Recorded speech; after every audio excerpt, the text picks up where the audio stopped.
उत्प्रेति तन्मयतया तब सर्वभूत हृदय मुनिमानतोऽस्मि।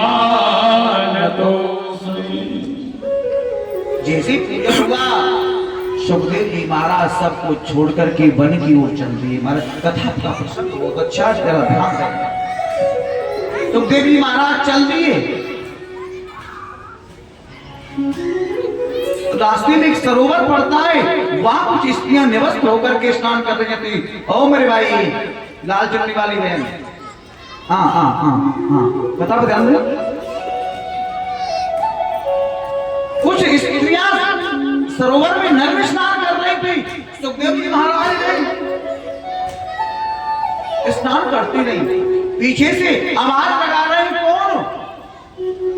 सुखदेव के पिता व्यास जी। पुत्र पुत्र पुत्र पुत्र पुत्र, रुक जाओ रुक जाओ रुक जाओ। लेकिन मुड़ के भी नहीं देखा। वृक्षों से आवाज आई। व्यास जी को समझाने लगी, आज तुम इसको पुत्र पुत्र कहकर के आवाज लगा रहे हो।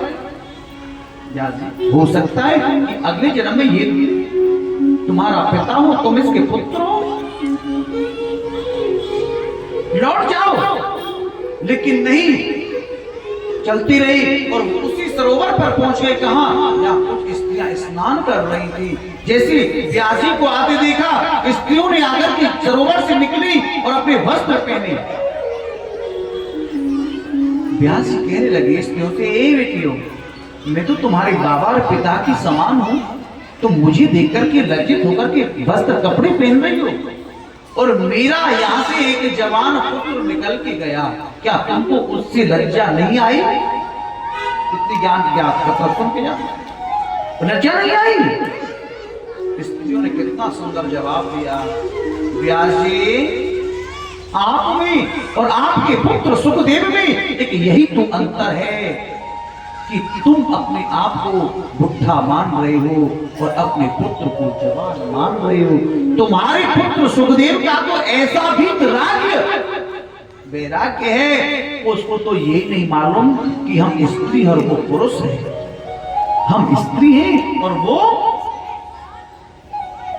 व्यास जी की खोपड़ी किसकी न क्या ऐसा वीतराग वैराग्य मेरे पुत्र का नहीं लौटा पाया। छोटे छोटे राजकुमारों को भेजा, मिठा को लौटा करके लाओ। बोलो ना। अब सूर्य जी महाराज कहते हैं, अब मैं तुम्हारे यहाँ 6 प्रश्नों का जवाब जरूर दूंगा। पहला प्रश्न कौन सा हुआ कि मानव के लिए परम धर्म क्या है ना? प्रश्न उठाता ना कथा में आते कि मनुष्य के लिए परम धर्म क्या है? करोड़ों की संपत्ति दान कर देना, 4 बजे बिस्तर छोड़कर के भजन करना, तिलक छापे लगा के भोले बाबा पर जल चढ़ाना, करोड़ों की संपत्ति दान कर देना, बाबा जी संत हो जाना। नहीं महाराज, सबसे बड़ा धर्म क्या है? धर्म न दूसर सत्य समाना, धर्म न दूसर सत्य समाना, धर्म न दूसर सत्य समाना, आगम निगम पुराण बताना, आगम निगम पुराण बताना। सबसे बड़ा धर्म क्या है कि मनुष्य व्यक्ति को सत्य बोलना चाहिए। सत्य से बढ़कर कोई धर्म नहीं है। और क्या, जब हम मंदिर में पूजा करने जाते हैं, किसकी पूजा करें? आप भोले बाबा पर जल चढ़ाओगे, आपका नियम है। दुर्गा जी को धूपबत्ती लगाओ, जोत जलाओ, ये नियम है। खाटू नरेश भी जाओ, लेकिन उनसे पूजा करते समय प्रार्थना एक ही करो, क्या? हे भोले बाबा, हे दुर्गा मैया, हे खाटू नरेश, मेरा मन ज्यादा से ज्यादा कृष्ण चरणों में लग जाए, मेरा मन ज्यादा से ज्यादा गोविंद के चरणों में लग जाए। बस यही प्रार्थना करना।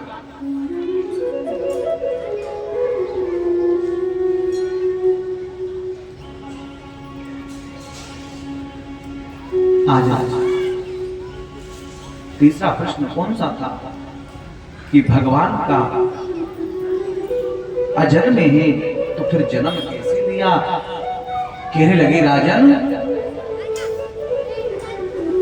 जब जब इस पृथ्वी पर दुष्टों का बोलबाला ज्यादा होता है ना, जब जब इस पृथ्वी पर पाप बढ़ते हैं, तब तब मेरा गोविंद अवतार लेता है, तब तब मेरा गोविंद अवतार लेता है। अब देख रहे हो कि पृथ्वी पर कितने बड़े अत्याचार हो रहे हैं।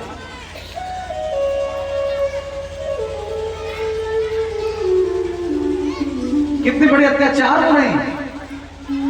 जब जब संत और ब्राह्मण और गाय को पृथ्वी पर कष्ट होता है, तब तब मेरा गोविंद अवतार लेता है। आज गाय माता की कैसी दुर्दशा हो रही है। दूध पी करके हम गाय को रोड पर छोड़ देते हैं। लोगों की बुद्धि को कैसे बिगाड़ दिया भगवान ने कि लोग कुत्ता पालना प्रारंभ कर दिया। कुत्ता अपने बेडरूम में रखते हैं, बेड पर सुलाते हैं।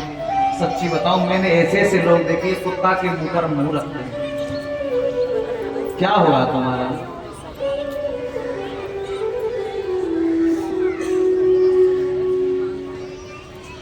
जब जब होए धर्म की हानि, जब जब होए धर्म की हानि, बाढ़ी असुर अधर्म अभिमानी, पारे असुर अधर्म अभिमानी, जब जब होए धर्म की हानि,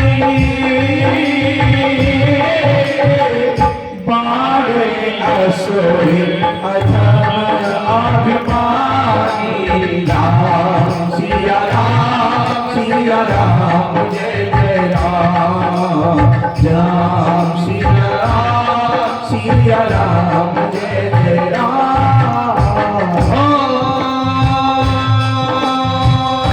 तार तार धारे प्रभु विवेक शरीरा, हरहि कृपा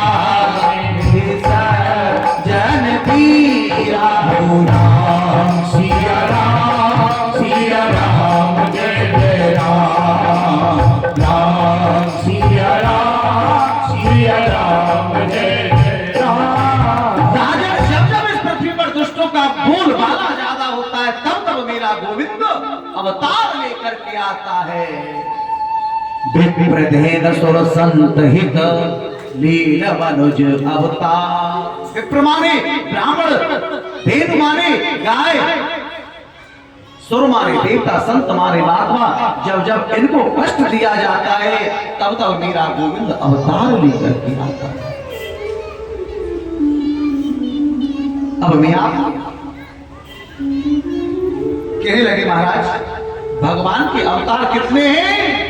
कोई कहता है 10 अवतार, कोई कहता है 20 अवतार। हरि अनंत हरि कथा अनंता, और कहे सुनाए वो विधि सब संता। भगवान के अवतार देखे जाए तो हमारे सनातन धर्म में 24 अवतार है। राजन, पहला अवतार है सनक सनंदन सनातन सनत कुमार, दूसरा है 12 अवतार, तीसरा है संत नारद जी का अवतार, और चौथा है नर और नारायण का अवतार, पांचवा है भगवान श्री कपिल देव जी का अवतार, छठवां है दत्तात्रेय जी का अवतार, और सातवां है यज्ञ देव भगवान का अवतार,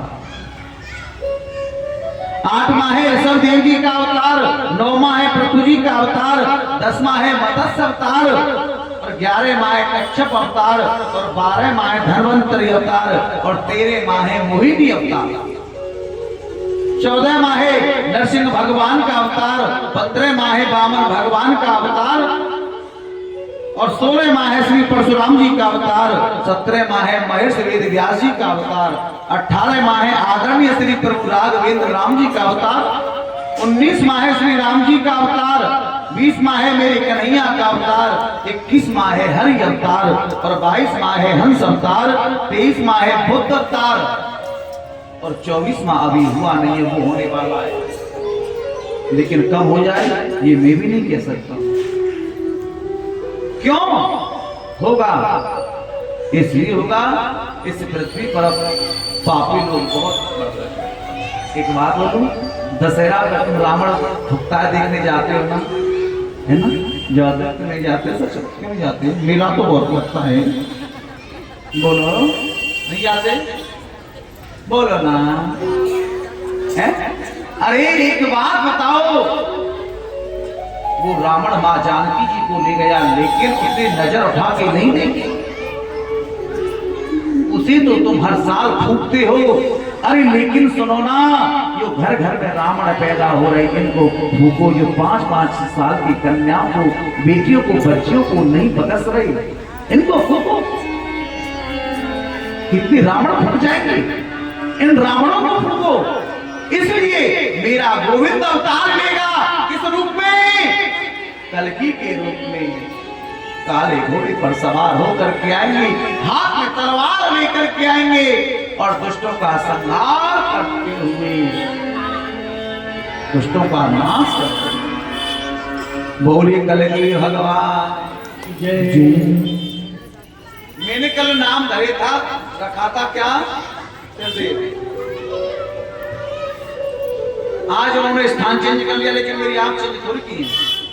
मैं चाहता आप कहीं भी भाग लो पांडाल के अंदर, जहां मेरी नजर टिक जाती है ना, मैं उसको सुधार के छोड़ता हूँ।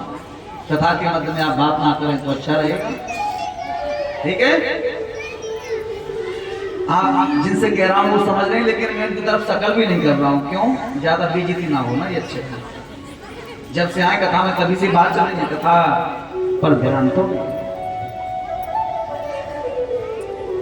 मेरी छाया कथा सुने तो बहुत अच्छा रहेगा। ये भगवान के 24 अवतार है राजन। एक बार प्रेम से बोलेंगे राधे राधे। लेकिन राजन, व्यास महाराज के मन में बड़ी चिंता है कि मेरा बेटा छोटे छोटे राजकुमारों को भेजा, जाओ मेरे पुत्र को लेकर के आओ। छोटे छोटे राजकुमारों ने श्लोक सुनाई। सुखदेव जी कहने लगे और सुनाओ ना, और सुनाओ ना। छोटे छोटे राजकुमारों ने कहा अगर आपको ज्यादा श्रवण करने सुनने हैं ना तो अपने पिता के पास चलो। पिताजी के पास आई, पिताजी से कहा पिताजी मुझे श्लोक सुनाओ। लेकिन व्यास जी महाराज ने मन में विचार किया कि पहले इसकी परीक्षा लेने के लिए जनक जी महाराज के यहाँ भेजता हूं कि इसने काम और क्रोध और अहंकार और लोगों पर विजय प्राप्त किया कि नहीं किया। जनक महाराज के द्वार पर भेज दिया, कहा कि इसकी परीक्षा लेना। जाकर के जनक महाराज के द्वार पर खड़े होके बोले हम व्यास नंदन पुत्र सुखदेव हैं और जनक महाराज से मिलना चाहते हैं। अंदर से आवाज आई कि अभी 7 दिनों तक समय नहीं है मिलने का। कितने दिन? सुखदेव जी महाराज वहीं खड़े रहे 7 दिन और 7 रात। 8वें दिन जब आई, जनक जी महाराज ने देखा तो सुखदेव के चेहरे पर जरा सा भी सिरकुन नहीं, क्रोध नहीं। जनक महाराज ने कहा सुखदेव को प्रणाम करके मैंने आपके पिता के कहने पर आपकी थोड़ी सी परीक्षा ली थी, आप बुरा मत मानना। और व्यास जी को बोल दिया कि तुम्हारे पिता, तुम्हारे पुत्र सुखदेव ने काम, क्रोध, अहंकार, लोभ सबको जीत लिया। व्यास जी बड़े गदगद हो गई, मेरे पुत्र का इतना राग, मेरा पुत्र इतना बड़ा संत। आज व्यास जी के मन में बड़ी खुशी है। व्यास जी भजन करने बैठे, समाधि में देखा तो कोई नाच रहा है, कोई रो रहा है, कोई गा रहा है, कोई हंस रहा है, कोई जन्म ले रहा है, कोई मर रहा है।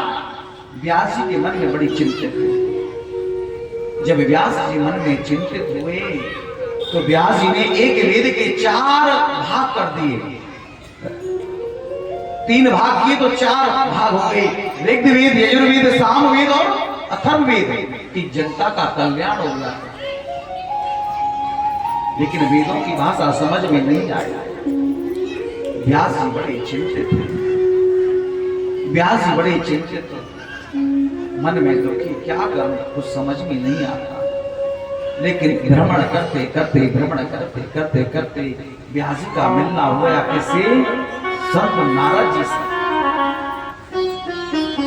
नारद जी ने पूछा व्यास जी से कि आप इतने चिंतित क्यों हो, क्या बात है, आप इतने दुखी क्यों हो? व्यास जी ने अपनी पूरी कथा सुनाई कि मैं क्या बताऊं आपको, क्या करूं बताओ। ये जनताएं ना जन्म ले रही है और मर रही है, खा रही है, सो रही है, कमा रही है, कोई हंस रहा है, कोई रो रहा है, लेकिन इसका कल्याण कैसे? मन में पड़ा।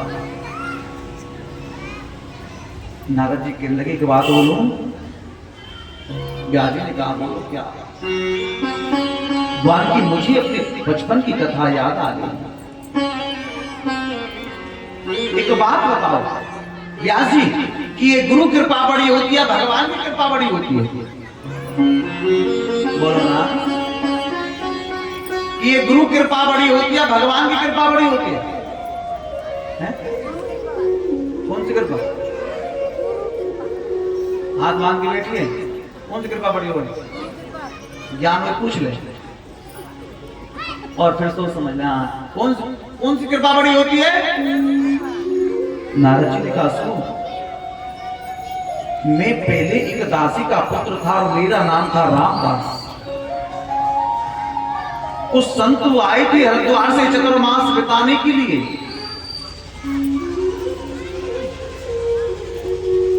और मेरी मां उन संतों के आश्रम में जाती थी काम करने के लिए, झाड़ू पोछा करने के लिए, गाय का दूध निकालने के लिए। लेकिन मेरी मां ना मुझे अपने साथ लेके जाती थी और मुझे अपनी गोद में बिठाती थी। आप गोपालपुर वालों अच्छे तो बच्चों को लेके आते हैं, लेकिन यहाँ अच्छे नहीं है, ला करके ऐसे छोड़ देते अनाथ आश्रम के नाम। यहाँ पर तो आप अच्छे हो, अपने बच्चों को साथ ला रहे हो, लेकिन इनको अपने पास में लेके बैठे ना, बहुत अच्छा रहेगा। ऐसे ही बोला रामदास कि मेरी मां मुझे सत्संग में लेके जाती थी, कहती थी चलो प्रणाम करो, भागवत जी को नमन करो, कीर्तन करो, संतों से आशीर्वाद लो। लेकिन राजन बड़ा आनंद आता। लेकिन कुछ दिन बाद यह सत्य वहां से जाने को तैयार हुए और मेरा मन ऐसा लग गया, ऐसा लग गया, ऐसा लग गया। एक बात बोलूंगी, ज्ञान कहां से मिलता है?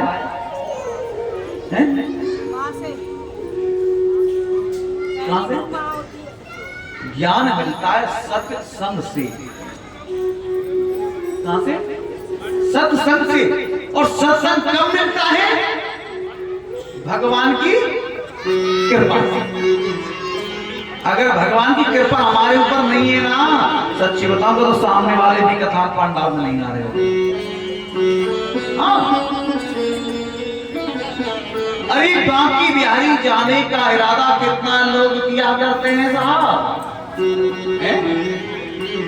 बाकी बिहारी जाने के लिए कितने लोग इरादा किया करते हैं, लेकिन बाकी बिहारी वृंदावन वही जाते हैं जिन्हें मेरी बाकी बिहारी बुलाया करते। आप क्या समझते हो? आप ये मत समझना ये आ नहीं रही। अरे भैया वो आप तो खूब रहे, लेकिन मेरा गोविंद कहता है तू इतना बड़ा जो पाप की गठरी बांध के घूम रहा है ना सिर पर, तू यहाँ लेके मत आ, वही संभाला अपने आप को। मैं कब तक यहाँ वही आएगा जिसे मेरा गोविंद बुलाएगा। तो सत्संग कब मिलता है? भगवान की कृपा होती है तब मिलता है। और ज्ञान कहां से मिलता है साहब? सत्य संग। बिने सत्य संग दीदी की न हो, बिनु सत्संग दीदी की न होई। बिने सत्य संग, बिनु सत्संग, बिने सत्य संग, बिनु सत्संग विवेकी न होए।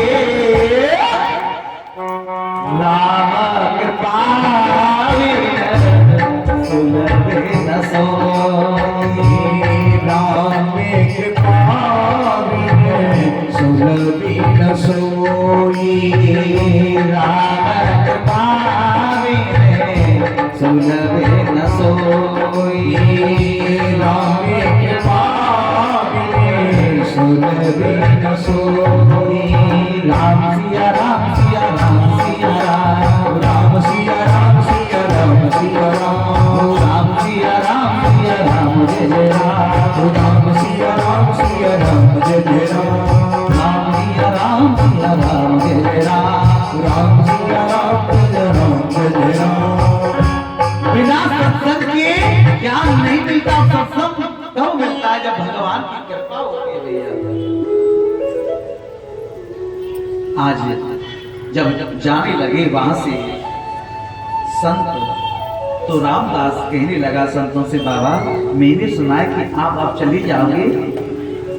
संतों ने कहा, तो व्यास जी में बहुत जोर से रोने लगा।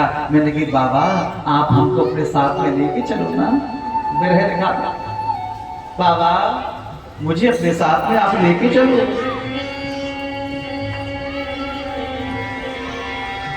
संतों ने मुझसे कहा, हाँ तू चलना। लेकिन व्यास जी, जब मेरी माँ को मालूम पड़ा कि अकेला बेटा है और संतों के साथ जाने के लिए तैयार हो रहा है, तो मेरी माँ रोती रोती आई, संतों से कहा, बाबा अरे मैंने सुना कि आप मेरे बेटे को रामदास को लेके जाओगे। बाबा ऐसा मत करना। अरे इसने अपने पिता का मुंह देखा नहीं और मेरे सारा जीवन इसी के ऊपर व्यतीत कर दिया। मेरे पुत्र को मत लेके जाना बाबा। अब संत आपस में सोचने लगे क्या करें। बेटा कहता है मुझे छोड़ के मत जाना, और मां कहती है मेरे बेटा को लिख करके मत जाना। संत जाने के लिए तैयार हुए। मैं अब चलने लगा तो संतों ने मुझसे मना कर दिया, बेटा सुनो तुम मत चलो। क्यों? बेटा मातृ देवो भव पितृ देवो भव। जिस व्यक्ति के माँ बाप जीवित होना, तो उसे कोई तीर्थ यात्रा करने की जरूरत नहीं है साहब। अपनी माँ बाप की सेवा करना बेटा। पिता तुम्हारे हैं नहीं, माँ की सेवा करना। जब तुम्हारी माँ ना रहे ना, तो हम तुमको मंत्र दे के जा रहे हैं, तुम सीधे बद्रीनाथ धाम आ जाए। बाबा चले गए व्यास जी मुझे छोड़ कर। लेकिन एक दिन क्या हुआ, मेरी माँ आश्रम में गाय का दूध निकालने के लिए गई, और दूध निकालते निकालते निकालते मेरी माँ को एक सर्प ने डस लिया। वही घास में सर्प बैठा था और मेरी माँ को सर्प ने डस लिया। मेरी माँ भगवान को प्यारी हो गई और व्यास जी ने बहुत जोर से, व्यास जी मैं बहुत जोर जोर से, क्यों? आज मेरी जन्म देवी वाली माँ मुझे छोड़कर के चली गई। जोर जोर से रोने लगा व्यास जी। लेकिन व्यास जी जब मैं रोया ना, तो मेरी एक आंख में गर्म आंसू, एक आंख में ठंडा आंसू। रोते रोते रोते रोते मैं बहुत जोर जोर से हंसने लगा। व्यास जी ने कहा, ये मेरी समझ में नहीं आया तुम हंसे। व्यास जी में रोया तो इसलिए कि इस दुनिया में लाने वाली, मुझे जन्म देने वाली माँ अब मुझे कहीं नहीं मिलेगी। और हंसा इसलिए कि मुझे भगवान के पास जाने से जो रोकने का मेन कारण थी, वो एक माँ थी, वो अब यहाँ नहीं रही। अब मैं सीधा बद्रीनाथ धाम चला गया। मेरी बद्रीनाथ धाम में जाकर के भजन किया, और आज उन्हीं संतों की कृपा से मैं पहले बालक रामदास था, आज उनकी दी हुई बीड़ा मेरे हाथ में है। अब लोग मुझे संत नारद मुनि के नाम से जानते, इसलिए व्यास जी जब मन में कोई कष्ट होता है तो गुरु आश्रय ले लेना चाहिए। तभी तो कहते हैं गुरु गोविंद दोनों खड़े काकिला गोपाल, गुरु गोविंद तो खड़े काकिला गोपाल, बलहारे गोविंद दियो मिलाल रे भैया, गोविंद दियो मिलाल। राजन व्यास जी से कहा कि गुरु भगवान से भी बड़ा, क्यों कि गुरु के पास कौन लेके, भगवान के पास कौन लेके गया? हरि रूठी ठोरे और गुरु रूठी नहीं। एक बात बोलूं, यदि भगवान रूठ जाता है तो मन जाएंगे, कैसे गुरु रास्ता बताएगा? इधर से नहीं, इधर से ऐसे नहीं करके चले जाना, सब यह तन विष की बेल रे, ये शरीर क्या है हमारा?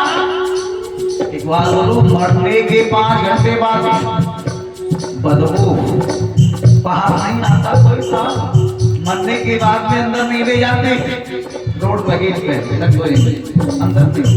सबसे पहले वो 4 पाई होती है, कपड़े होते हैं, उन्हें फेंक देते हैं, लेकिन हम उठी इनने कोई ना इनके पैसा धरे पावे ना अलमारी में, उनने सब रख लेंगे।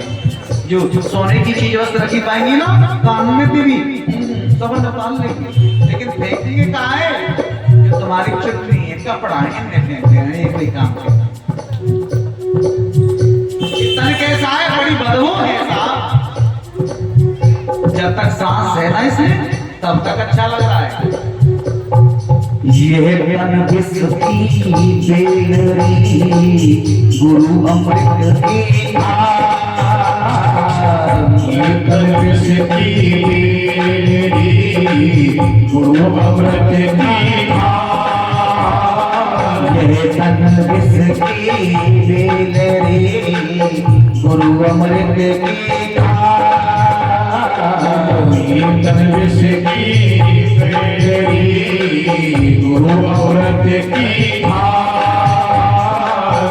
इस दिए से गुरु मिले तो भी सस्ता रे भैया तो भी सस्ता,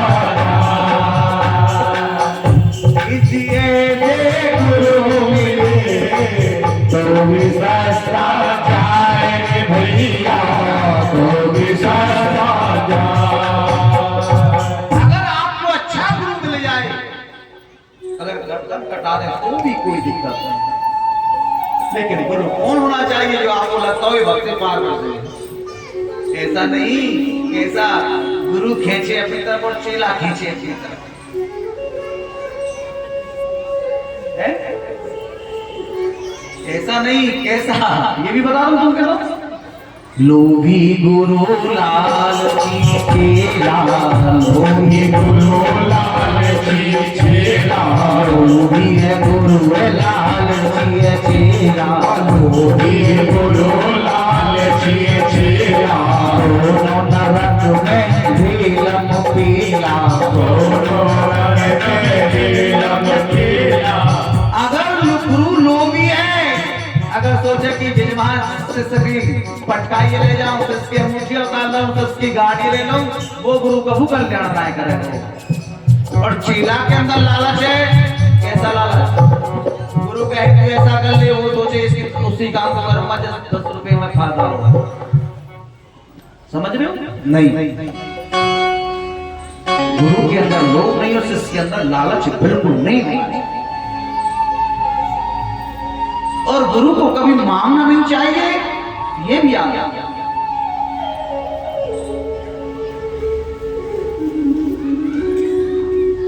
चलती झांकी देख के और दिया कबीरा रोए, दो पाटन के बीच में मेरे भैया सामत बचा,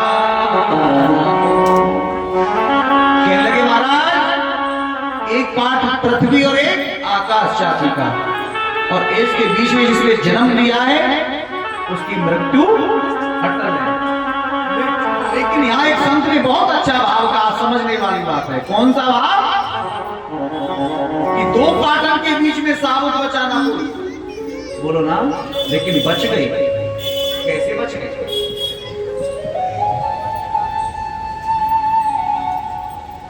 कैसे बच गए भैया? अब मैं कौन है पूछूं? तो आपने चाकी चलाई पहले हाथ वाली, तो अब ना चलाई। कोई है? हाँ, एक और दो और है। चलो आप बदल दे, सर मामती ना। अच्छा आपने चलाई, आपने चलाई, आपने चलाई। अच्छा आपने चलाई, आपने चलाई।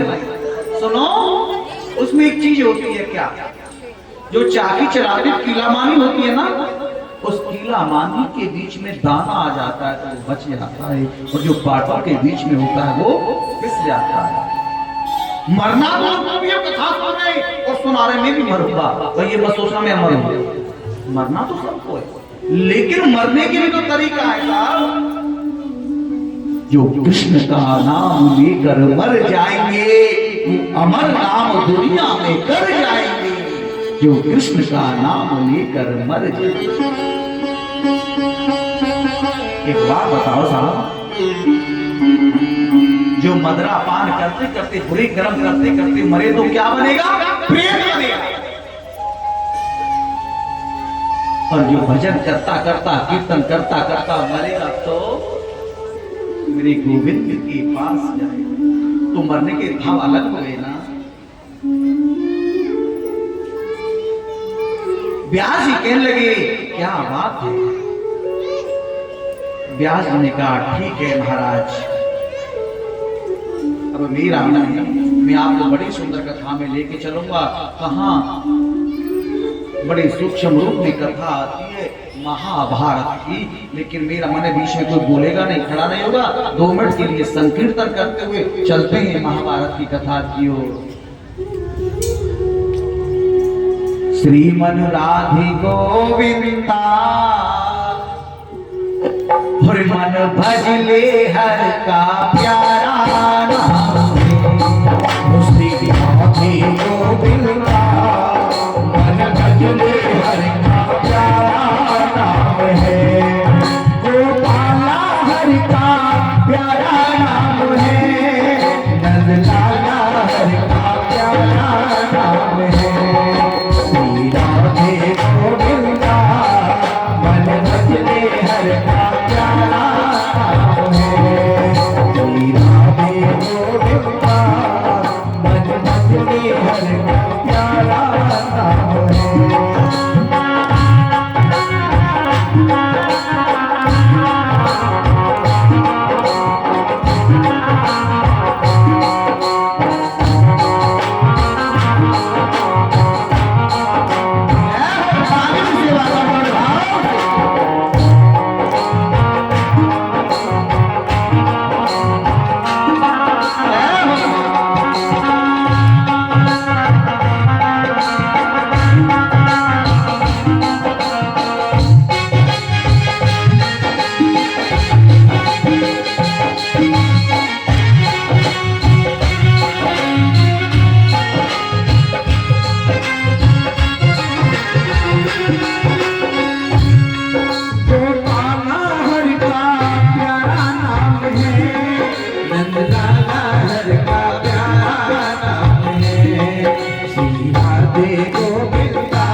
रसिकों के सुसंगत मस्ती रहो, जग जाल से मोह बचाए रहो, मोह बचाए रहो, जग जाल से मोह बचाए रहो। मितवा की झांकी निहार करो,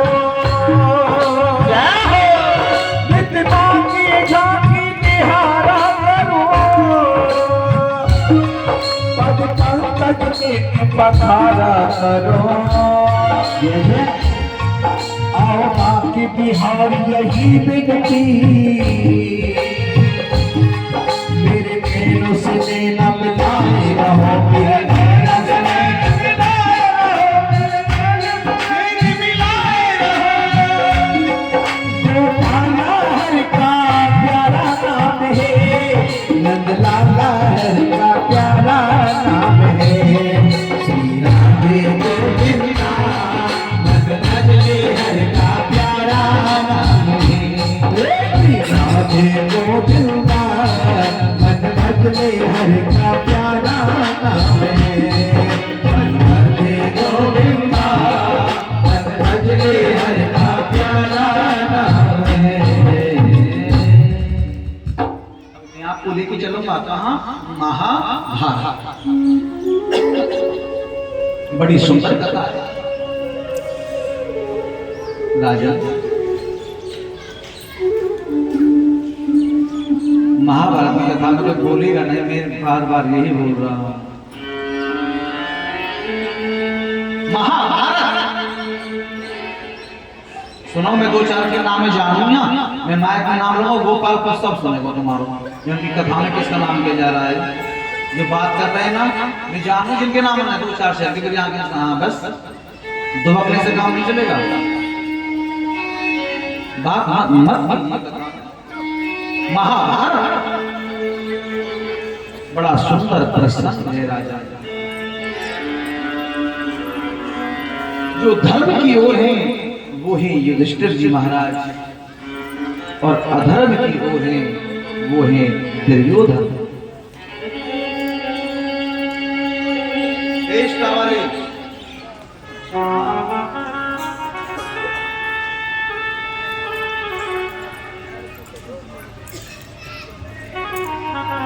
एक बार प्रेम से बोलेंगे सभी, राधे राधे। अब जो बीच कथा में बोलेगा ना, उसके अपने बगल वाले की सौगंध है। अब अपना ध्यान रखियो, कोई बोले तो बिल्कुल मत बोलनी बात है, ठीक है? किसकी सौगंध है? तेरी बगल में कौन बैठा है? अपनी चिंता खुद करो।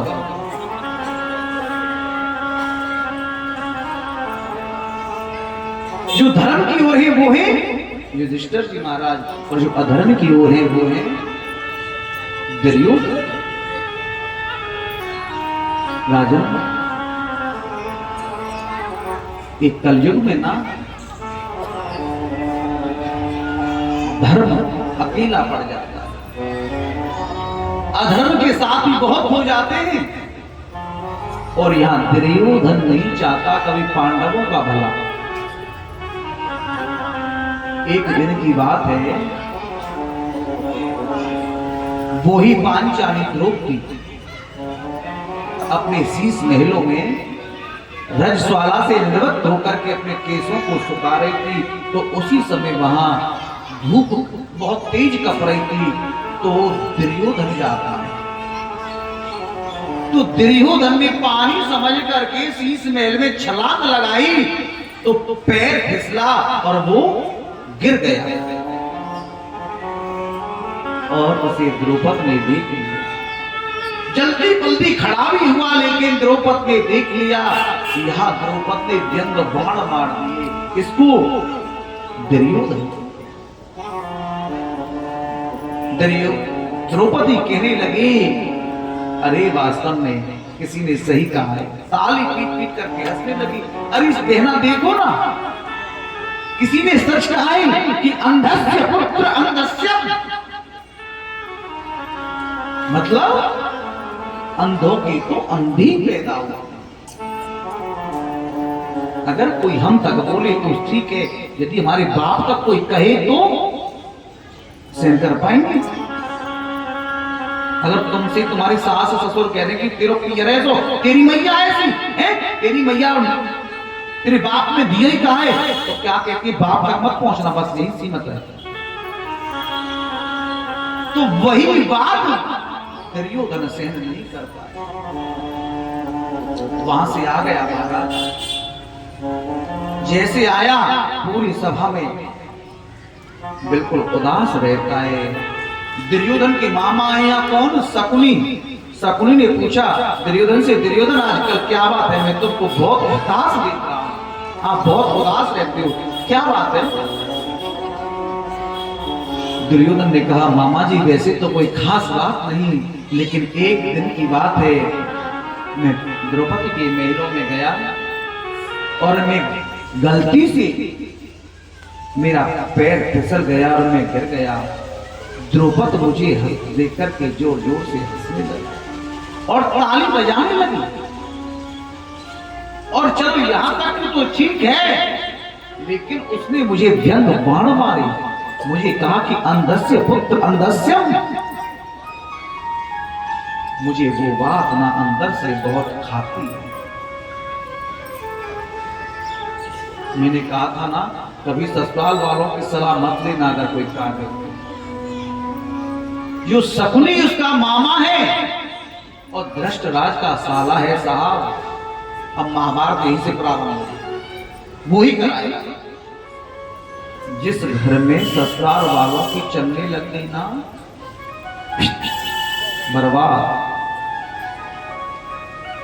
और जिस घर में सुबह और शाम और दोपहर बेटी के पास माँ का बारलेस लगता हो चलता हो, समझ लेना कि वो माँ अपनी बेटी का घर ज्यादा दिन नहीं टिकने देगी साहब। समझ लो ना क्यों?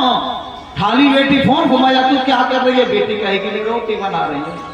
तेरी सास क्या कर रही है? मान की पड़ोसन आई है उससे बात कर रही है, मान की अच्छा अभी तेरी सास बात ही कर रही थी, सास रोटी ना बना सके तू ही करेगी।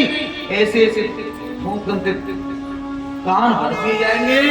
बेटी का घर कौन बर्बाद करा रही है ना। इसलिए मैं कहता हूं ज्यादा टच में बात करो। अच्छा है पियर है माई का सब कुछ है, लेकिन एक हफ्ता में एक बार कड़वी है ना मेरी बात, लेकिन सच्ची भी है। ज्यादा टच में रहोगे तो कर दोगे खेला खराब। और भैया सुनो, किसी की भी सलाह ले लेना, लेकिन ससुराल वालों की मत लेना। अब आप कहेंगे महाराज मैं आपकी भी ससुराल की नहीं बोल रहा हूं, आप भी तो किसी के ससुराल वाले होंगे, आप भी मत देना। हाँ, आज वही शकुनी ने कहा तू चिंता ना कर, कौन जुआ का खेल रचा और पासा हम डालेंगे। और जुआ का खेल कभी ईमानदारी से नहीं होता, ऐसा निखालस बेईमानी चलती।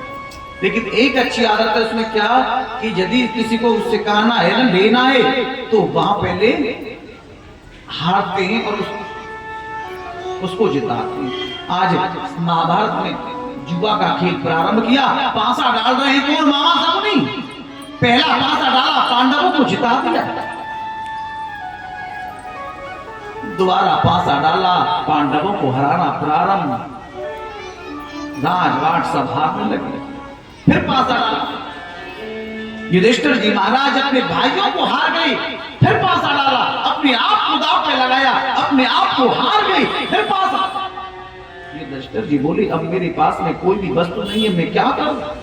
शकुनी ने कहा सुनो, अभी तुम्हारे पास में एक ऐसी ही वस्तु है, अगर चाहे तो तुम इसे दांव पे लगा दो और ना जाने से दांव पे लगाने से सब कुछ छूट जाए। क्या? अभी तो तुम्हारे पास में पांचाली द्रौपदी है। जैसे द्रौपदी का नाम लिया, भीड़ को बहुत क्रोध आया, अर्जुन को भी बहुत क्रोध आया, लेकिन क्या करे, बड़े भैया तो हार के बैठे हैं। उनको आज मामा शकुनी के कहने से पासा डाला, राजन द्रौपदी को दांव पे लगाया, उसे भी हार गया।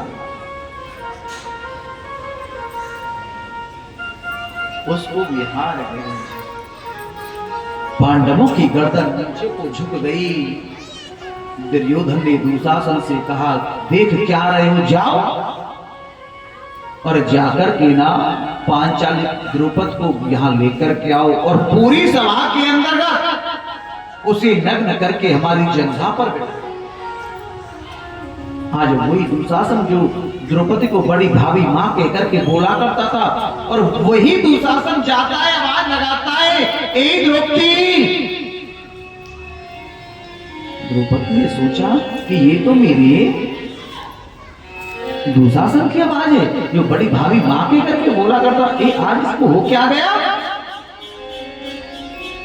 द्रौपदी ने देखा कि दुशासन तुझे क्या हुआ, बल्कि तुझे सभा में बुलाया गया है, चलो। द्रौपदी का सभा में? अरे दुशासन, तुमको नहीं पता कि मर्दों की सभा में एक नारी नहीं जाती है? अरे तेरी अकल गई का मारी है, और नहीं जाए सभा में नारी है। एक बात बोलो जी, तुम्हारे दिल्ली की तो मुझे पता नहीं, गांवों में चौपाल होती थी, चौपाल,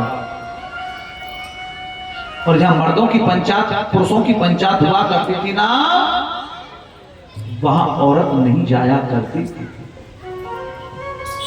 द्रौपदी ने कहा कि तुम्हारी अकल गई का मारी है, और नहीं जाए सभा में नारी है।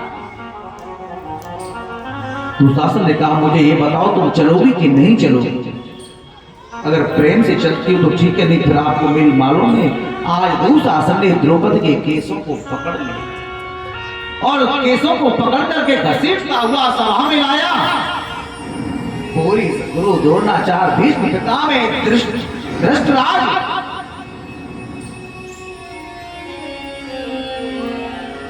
सबकी गर्दन नीचे को झुक गई। कहते ना, बनी के चेहरे पे लाखों निसार होते, और जब बनी बिगड़ती है तो भैया दुश्मन भी हजार होते। कोई बोल नहीं पाया, सब देखते कि देखते रह गए। द्रौपदी रोने लगी। दुर्योधन ने कहा दुशासन से, दुशासन देख क्या रहे हो? इसकी साड़ी को पकड़ के खींचो, इसे नग्न करके पूरी सभा के बीच में हमारी जंघा पर बैठो। दुशासन में 10,000 हाथियों का बल है। द्रौपदी सबसे बोलती है, देखो ये क्या हो रहा है। अरे धृतराष्ट्र से कहा, पिताजी, अरे आपको बाहर की आंखों से नहीं दिखाई देता? अरे तो कोई बात नहीं, एक बार आप अपने अंदर की आंखों को तो खोलो। अरे मैं तुम्हारे कुल की पुत्र वधू हूं, और इस सभा के बीच में मुझे नग्न किया जा रहा है। ऐसा गुरु द्रोणाचार्य भीष्म पितामह पांडव सब देखते रह गए, कोई नहीं बोल पाया।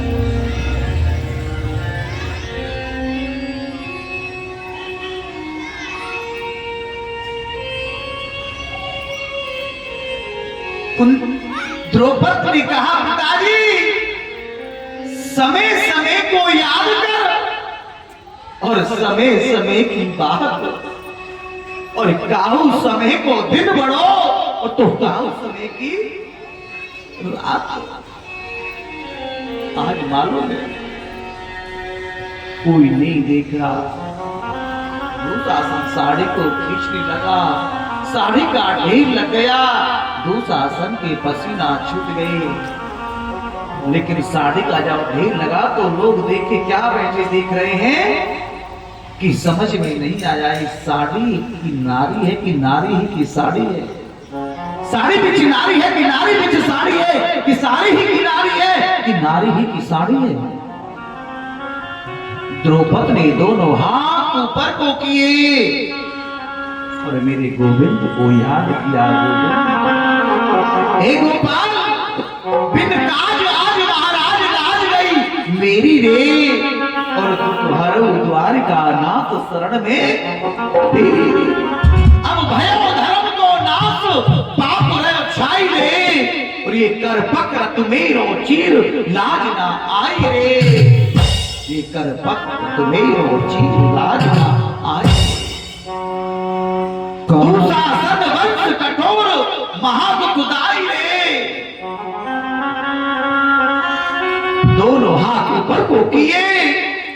पार्वती जोर जोर से रोने लगी और मेरे गोविंद को टेक लगाए गोपाल कहाँ जा छिपे हो प्यारी कन्हैया, जहाँ राज बेरी लुटी जा रही है।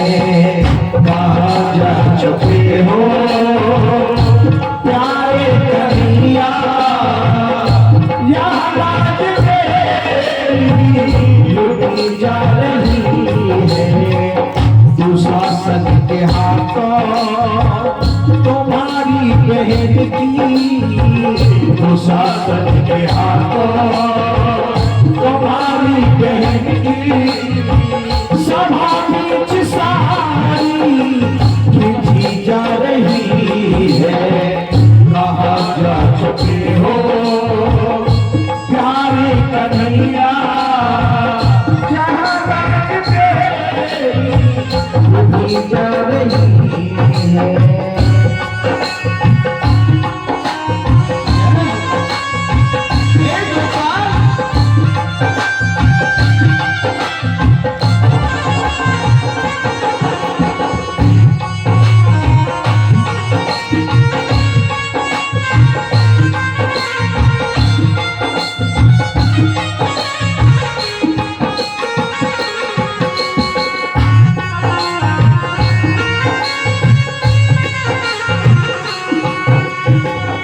जिन्होंने कभी मेरी सूरत न देखी, जिन्होंने कभी मेरी सूरत न देखी, जिन्होंने कभी मेरी सूरत न देखी, जिन्होंने कभी मेरी सूरत न देखी, मेरे बदन को देखेंगे, नंगे बदन को जल्दी बचा लो,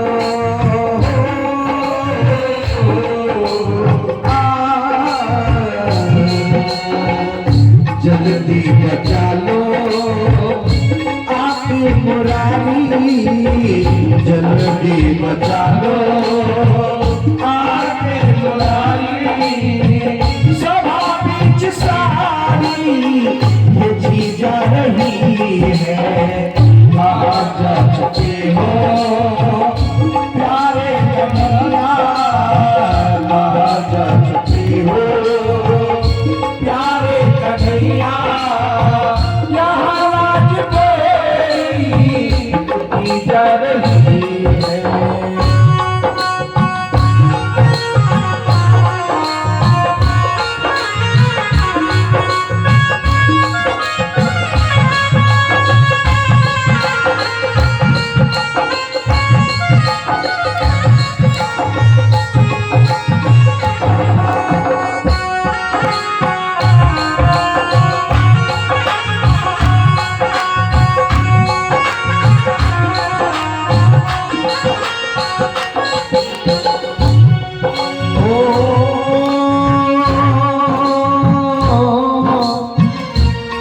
मेरे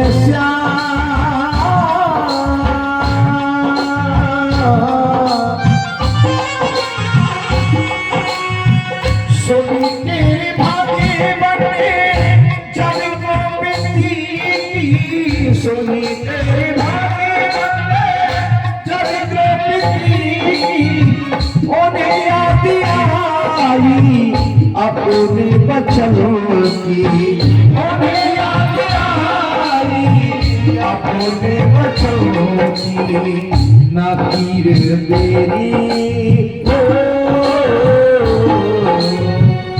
ना पीर तेरी कृष्ण ने सभा में, ना पीर तेरी कृष्ण ने सभा में, तू शासन की ताकत हटी जा रही है।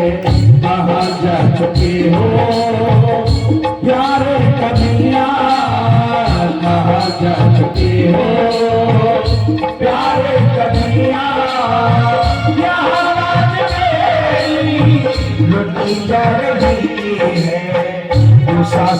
के हाथों तुम्हारी बहन की, जो शासन के हाथों तुम्हारी बहन की, सभा बीच सारी पूछी जा रही है, सभा बीच सारी पूछी जा रही है।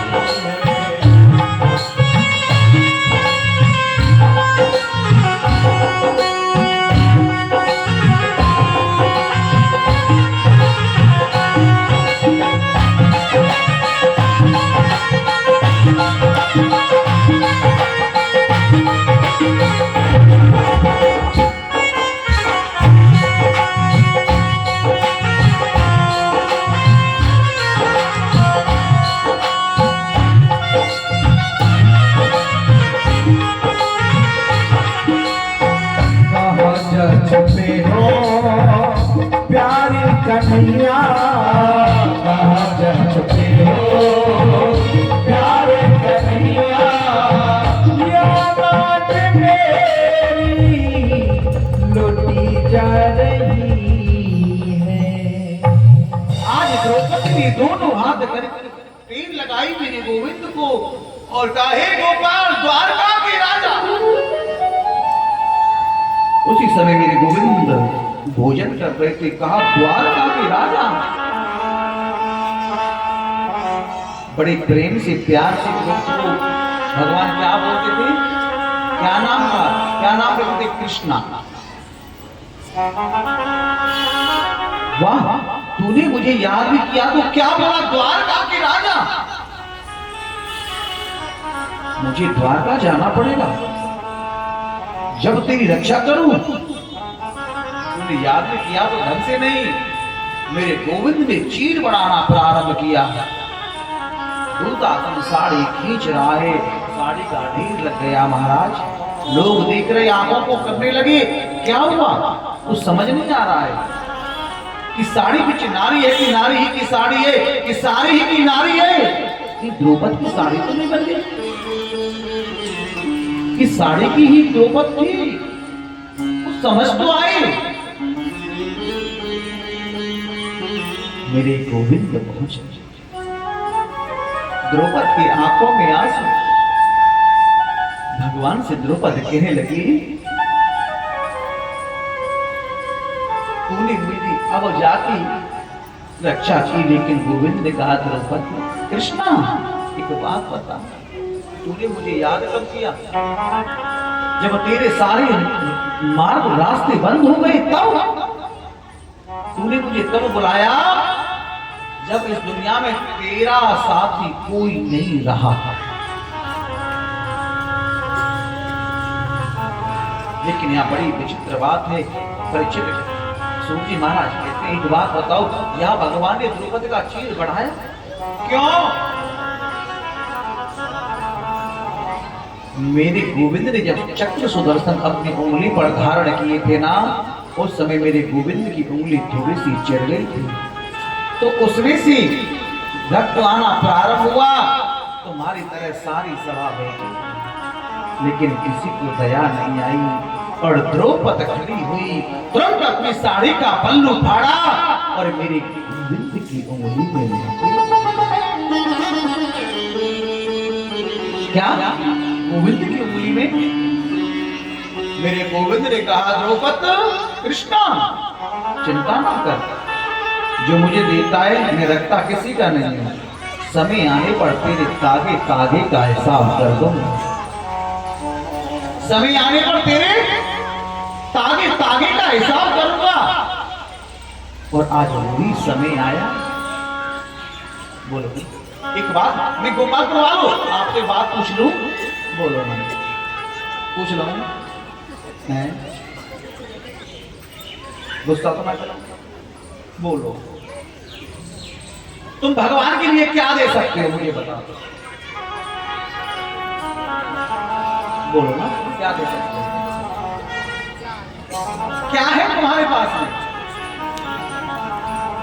जब तुम्हारे कल वाली बात याद आ रही है, जब तुम्हारे 10-10, 5-5 हजार के छोटे छोटे से वो बाथरूम उठ रहे थे ना किराए पे, जब तुमने क्या दिया अब वो स्टूडेंट तो भाग गए तो अब क्या बोल रहे हैं कि कुछ है नहीं। एक बात को लोग यही समझ के जाना,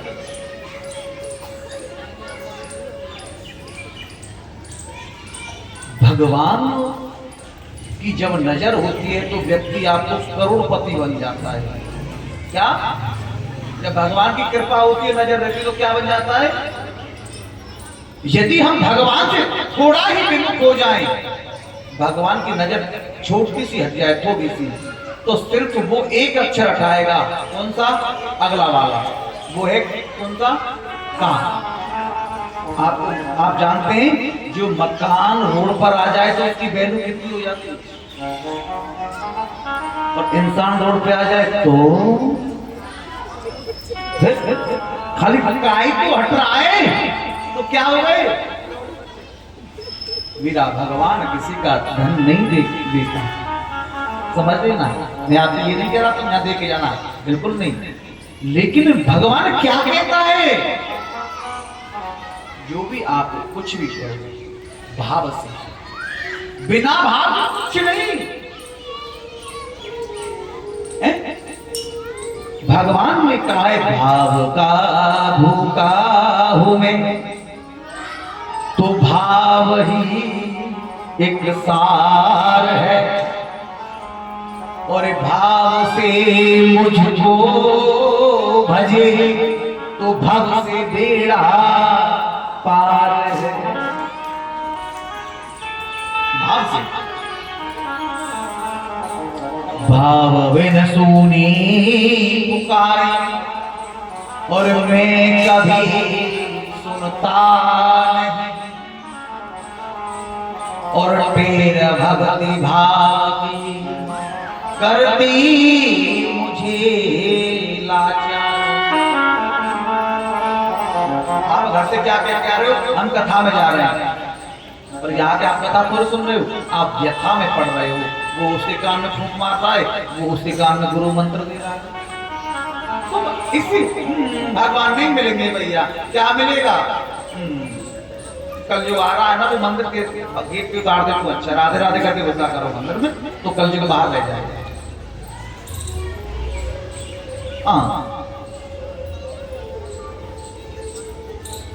तेरे भक्ति भाव की और करती मुझे लाचार है, भाव से एक फूल जो दे दे, भाव बिन कुछ भी वो दे दे, तो मैं कभी लेता नहीं। भाव से एक फूल जो दे वो मुझे स्वीकार है। अन्न धन और बस का भूषण कुछ न मुझको चाहिए, और आप हो जाओ मेरे, बस यही मेरा सत्कार है। एक बात, भगवान को आप क्या दे सकते हो? आप खिलाओगे भगवान को कुछ? बोलो ना, खिला सकते हो? अरे वो संसार को खिला रहा है, तुम उसको क्या खिलाओगे? लेकिन वो तो ये भाव देखता है, आप ये मिठाई का डिब्बा लाए, उसी भगवान को दिखाओ तो भोग लग गया, और भोग लग गया तो वही प्रसाद बन गया। क्या? प्रसाद बन गया। और निलाया हुआ जल उसको पी लो तो चरणामृत बन गया, और पीते ही तुम्हारा मन बदल गया। अगर बिना प्रेम के, बिना भाव के हम भक्ति करते हैं, सच्ची बताऊं बिल्कुल नहीं। अगर भक्ति सीखनी है, प्रेम सीखना है, तो कुछ दिन ना ब्रज में चले जाओ, फिर कहूँगा। पर हाँ ये जरूर है, एसी नहीं मिलेगी तुमको, एसी भी नहीं मिलेगी साहब। गर्मी में तुमको गीजर भी नहीं मिलेगा साहब। अगर प्रेम सीखना है तो ब्रज गोपियों के साथ रहो।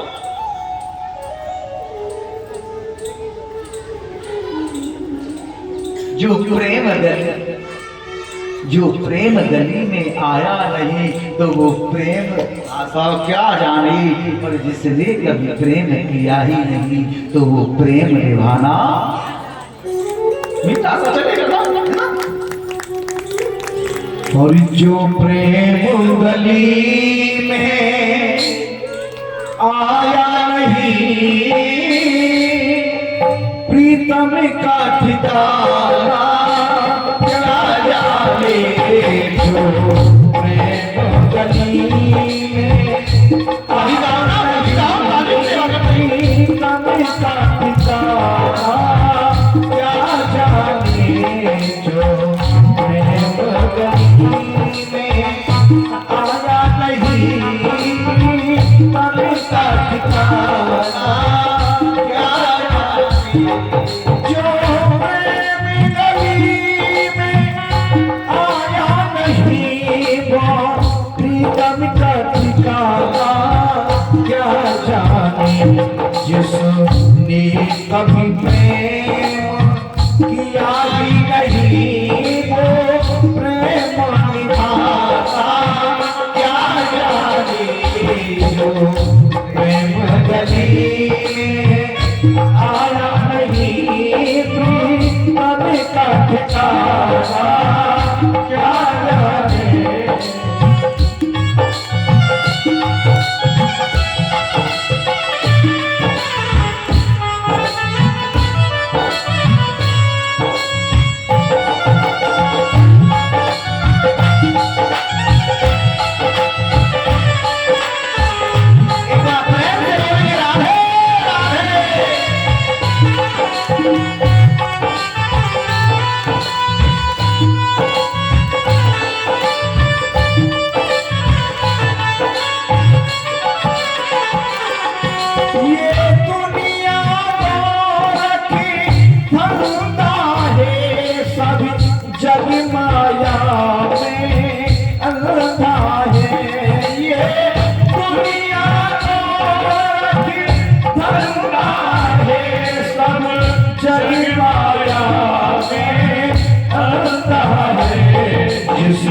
हमने प्रभु को देखा नहीं हमने प्रभु को देखा नहीं वो रूप बताना क्या जाने।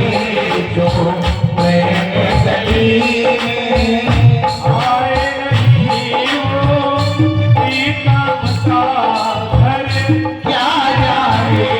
जो प्रेम गली में आया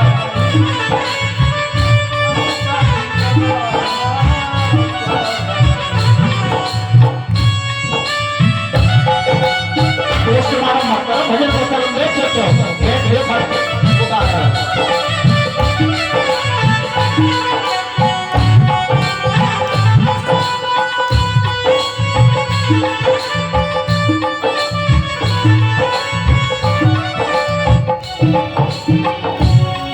जिस दिल में न पैदा दर्द हुआ वो जाने पीर पराई क्या।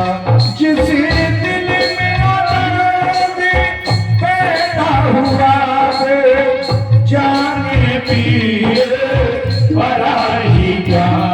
मीरा है दीवानी मोहन की मीरा है दीवानी मोहन की संसारी दीवाना क्या जाने। जो प्रेम गली में आया नहीं वो प्रेम की भाषा क्या जाने। जिसने कभी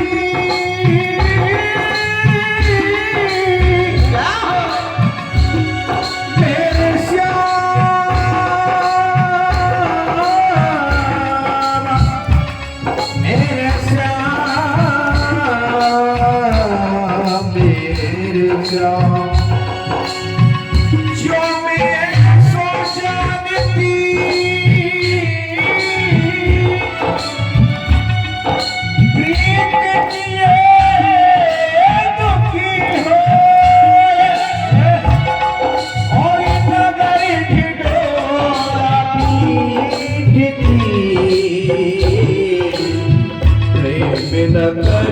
सखियों को।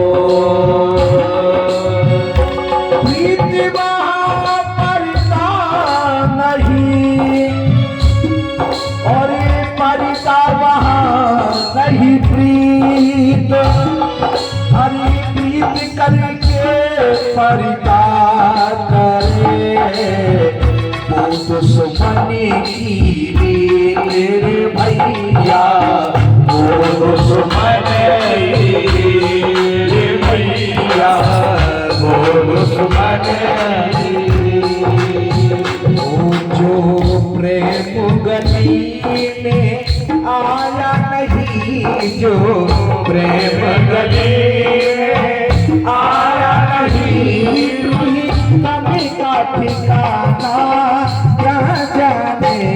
जो प्रेम गली में आया नहीं, प्रीतम का ठिकाना क्या जाने। जिसने कभी प्रेम किया ही नहीं, जिसने कभी प्रेम किया ही नहीं, वो प्रेम निभा